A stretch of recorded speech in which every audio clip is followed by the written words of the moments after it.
नमस्कार, मैं निसार अंसारी बोसो महाराष्ट्र के साथ में उर्रा के चर्चित पत्रकार सुल्तान रजा रिजवी जो डीडीएस टीवी न्यूज के चीफ एडिटर भी हैं और उसके साथ में वो उनका पेपर भी चलता है।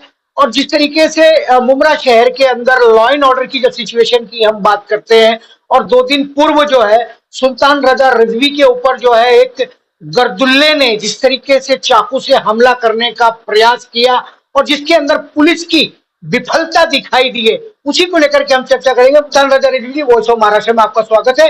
और मैं आपसे जानना चाहता हूं कि जो प्रकरण हुआ वो प्रकरण क्यों हुआ और कैसे हुआ। सिर्फ एक मामूली बात पे हुआ। हमारे घर की शिफ्टिंग हो रही थी। 18 जून की घटना है ये। 8:30 पौने 9 बजे के रात की बात है। और जो शिफ्टिंग करने वाले थे, काम करने वाले मजदूर सामान उतार करके जा रहे थे और ये नशे की हालत में है जिसका नाम है सलमान मोहम्मद सिद्दीकी। इसने दिन में जो है मोबाइल की दुकान पे लूटपाट किया, मोबाइल की दुकान तोड़ी। उससे पहले फायर ब्रिगेड पे एक को चाकू मारा और शाम को फिर जो है उसी गली में वो गुंडागर्दी करने चला आया और उसने ठीक मेरे बिल्डिंग के नीचे हुसैन बाग नारायण नगर में है जो नूरानी मस्जिद के सामने, वहां पे बाइक लगा दिया। हमने उससे रिक्वेस्ट किया, भाई तुमने यहाँ पर बाइक लगाया है, सामान लोग लेके आ रहे हैं, आगे टेम्पो खड़ा हुआ है, सामान लोड हो रहा है, आप हटा लो। बोले क्यों हटाओ, किसी के बात का रोड है क्या? हमने कहा तुमने गेट पे खड़ा किया है, लेकिन वो नहीं माना। हमने कहा ठीक है, मैं भी पुलिस में कंप्लेन करूंगा। इतना कहना था कि उसने अपने जेब से रामपुरी चाकू निकाला इतना बड़ा और हमारे ऊपर वार करने का प्रयास किया। आसपास के लोगों ने फौरन उसको पकड़ लिया। फौरन मैं पुलिस स्टेशन भाग करके गया और जो डिटेक्शन ब्रांच के कुमार साहब थे उनको बताया। फौरन उन्होंने 2 पुलिस वालों को भेजा और तब तक वो वहां से भाग चुका था। लेकिन पुलिस जो है फिर हम लोग फिर वापस आ गए और लोगों ने कहा जाने दो, अब ऐसी गलती नहीं होगी, छोड़ दो, एरिया का है। लोगों ने रिक्वेस्ट किया, मैंने भी नजरअंदाज कर दिया, ठीक है कोई बात नहीं। लेकिन आधा घंटा नहीं बीता था कि दोबारा फिर आ गया वो और मैं घर के ऊपर था। वो चाकू लेकर के बिल्डिंग में चढ़ा कि इनको जान से मार दूंगा, कौन इतना बड़ा रिपोर्टर है। मैं फौरन जो है फिर पुलिस स्टेशन गया और डीबी वालों से, क्योंकि कंप्लेंट रूम में कोई था नहीं, कंप्लेंट रूम खाली था, कोई भी ड्यूटी पे नहीं बैठा था वहां पे। तो मैं डीबी रूम में गया, वहां पर 2 पुलिस वाले थे, उनसे बताया ऐसा ऐसा है। फौरन खैर वो थोड़ी देर रिक्वेस्ट करने के बाद फौरन वो आए और उसको जो है मौके पर पकड़ लिया चाकू लहराते हुए और फिर उसको लेकर के आए, उसको लॉकअप में डाला। एफआईआर नहीं दर्ज हुआ था इसलिए अंदर नहीं डाला, उसको पैसे में बैठा करके रखा।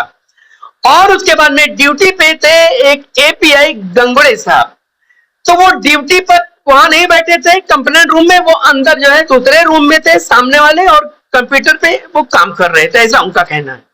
फिर मैं उनके पास गया तो बोले ये एनसी मामला है, काहे को तुम लोग चले आते हैं हम लोगों को डिस्टर्ब करने। हमने कहा साहब मेरे ऊपर चाकू से, अरे क्या चाकू से हमला? तो हमने कहा भाई आप कार्रवाई कर रहे हैं कि नहीं कर रहे हैं? बोले एनसी मामला है। बहुत रिक्वेस्ट करने के बाद में वो कहा ठीक है।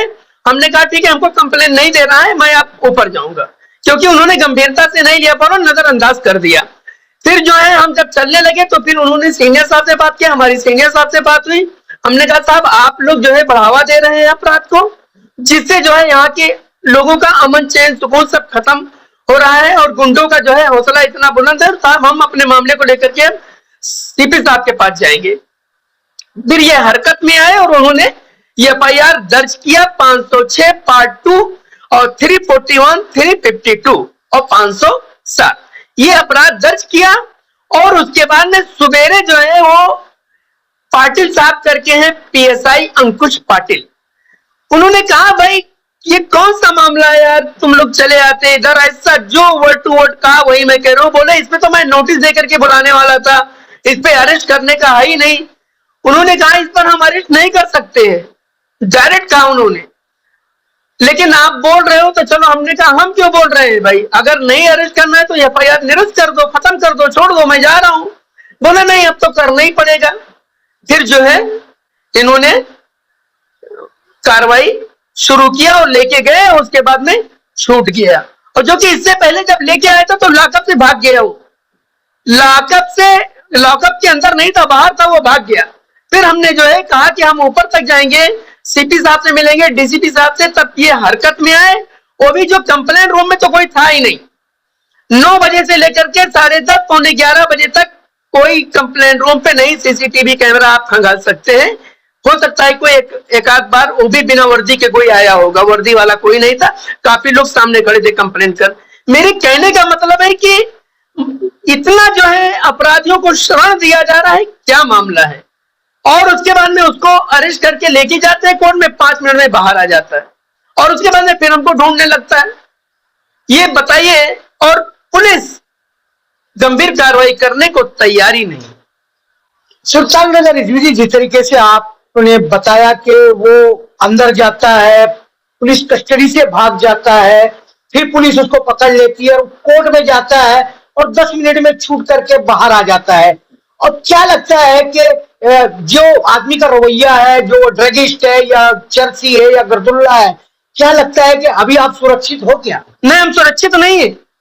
एक पल में सुरक्षित नहीं हूं। और इसके जिम्मेदार जो पाटिल हैं, जांच अधिकारी इसके वो हैं, और मुमरा पुलिस के जो सीनियर इंस्पेक्टर हैं और जो है उसके जिम्मेदार। मेरे ऊपर अगर हमला हो गया, मैं कल पत्र देने जा रहा हूं सर को, और मेरे ऊपर अगर हमला हुआ तो उसके जिम्मेदार ये होंगे, बिल्कुल सीधा। और प्रेस काउंसिल ऑफ इंडिया तक मैं जाऊंगा। सुल्तान रजा रिजवी, जिस तरीके से एक पत्रकार के अधिकारों को सिक्योर करने के लिए सरकार के बहुत सारे नियम है, बहुत सारे कायदे हैं, क्या लगता है कि मुमरा जैसा शहर, जहां पर जिस तरीके से आप बता रहे हो, ये गुंडागर्दी आज की पहली नहीं, इससे पहले भी बहुत सारी गुंडागर्दियां होती रही है पुलिस की नाक के नीचे, क्या लगता है कि इससे पहले के लोगों को तो कोई बहुत बड़ा पनिशमेंट मिला नहीं है? क्या लगता है कि आपके मैटर में ऊपर जाने से क्या ऐसे क्राइम पे रोक लग पाएगी क्या? हमको उम्मीद है, और कुछ अधिकारियों से हमको जो है काफी उम्मीद है। जो कमिश्नर साहब हैं आशुतोष डुमरे साहब, एक बहुत ही अच्छे ड्रेसिंग सीपी हैं, ईमानदार हैं और गंभीरता से कार्रवाई करते हैं। उम्मीद है, क्योंकि मैंने देखा हूं कि लापरवाही किया था कुछ भ्रष्टाचार में लिप्त थे ट्रैफिक वाले, तो 1 2 नहीं 29 लोगों को उन्होंने यहां से हटा दिया। तो हमको उम्मीद है कि कमिश्नर साहब मुमरा के जो नालायक और भ्रष्ट और रिश्वतखोर पुलिस वाले हैं, उनको भी यहां से उनकी हकाल पट्टी करेंगे। हमको पूरा भरोसा है। डीसीपी साहब हैं और कमिश्नर साहब हैं, बहुत अच्छे हैं, पूरा भरोसा है ये कार्रवाई करेंगे। चलिए, जिस तरीके से सुल्तान रजा रिजवी को थाने के पुलिस कमिश्नर आशुतोष डुमरे जी पर, यहाँ के डीसीपी साहब पर जो है पूरा कॉन्फिडेंस है, लेकिन सवाल इसमें बहुत सारे खड़े होते हैं कि पुलिस लॉकअप से अगर कोई भी आरोपी भाग जाता है तो फिर मुमरा शहर को पुलिस कैसे संभाल रही है? ये एक बड़ा सवाल है। ये कोई पहली घटना नहीं है, इससे पहले भी इस तरह की घटनाएं इस मुमरा शहर में होती रही हैं। इससे पहले भी पुलिस की नाकामियां उजागर होती रही हैं, लेकिन कहीं ना कहीं जब तक वरिष्ठों का इंटरफेयर उसके अंदर नहीं होता है, तब तक कोई मुस्तकिल कार्रवाई नहीं हो पाती है। अब देखते हैं कि एक पत्रकार की जीवन रक्षा के लिए जो है थाने के पुलिस कमिश्नर आशुतोष डुमरे जी और इस जोन के जो डीसीपी है वो किस तरह से इनको सिक्योर कर पाते हैं और ऐसे क्राइम करने वाले लोगों पर किस तरह से अंकुश लग पाता है मुमरा शहर में। आने वाले दिनों में वॉइस ऑफ महाराष्ट्र इसकी भी ग्राउंड रिपोर्ट बताता रहेगा। सुल्तान रजा रिजवी जी, आपने अपनी पीड़ा को लेकर के वॉइस ऑफ महाराष्ट्र चर्चा की, उसके लिए थैंक्स। बहुत बहुत शुक्रिया।